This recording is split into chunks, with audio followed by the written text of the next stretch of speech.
Allah subhanahu wa ta'ala says, "Laysu sawa'a." They are not all the same.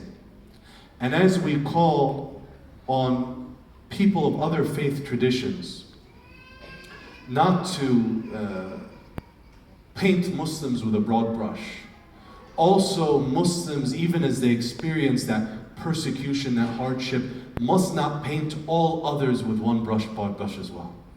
There are a lot of good people of every color and every religion that this tension, this hardship is surfacing them because they're working to better our communities and work against radicalization altogether.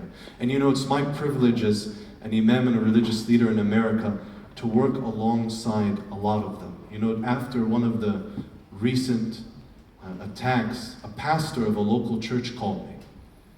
And she wanted to lend her support to the Muslim community, and she said, her sermon in her church that week would not only be about the danger of radicalization and extremism in all of its forms, but also the danger of Islamophobia, wherever it may be, and the othering and persecution of any minority.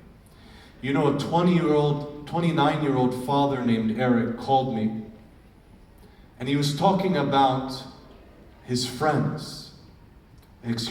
children playing in the playground, and he saw a Muslim family. He was shy, he didn't know what to express, so he called me to share it with my community. He said, "I just thought what it must be like being that father and mother, and how they must be worried about raising their child." Eric told me to tell you that he and a lot of people think what's being said about Muslims is despicable, and he wants to work alongside the Muslim community to better our community overall.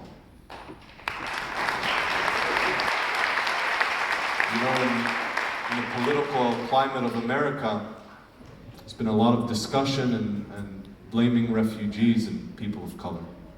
And over half of our governors of states, the equivalents of provinces in many European countries, over half of them said they don't want refugees at all in their state. And I know a lot of people here are children or descendants of refugees, and ironically, virtually all of America, except for the native indigenous people, are children of refugees also, and migrants.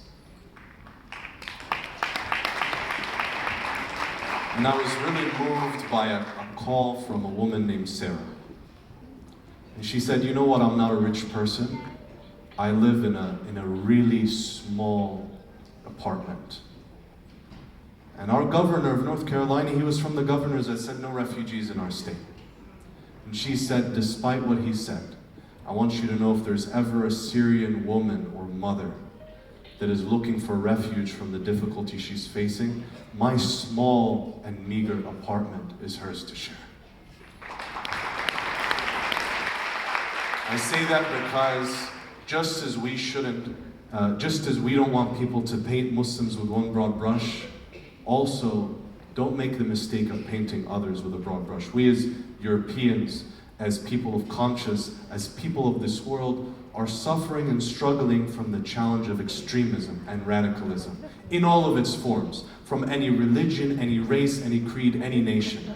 And inshallah, together, collectively working towards betterment, we will inshallah be part of overcoming this challenge of our generation. I pray to Allah to use all of us inshallah and root out extremism and injustice. Allahumma ameen. Wassalamu alaikum.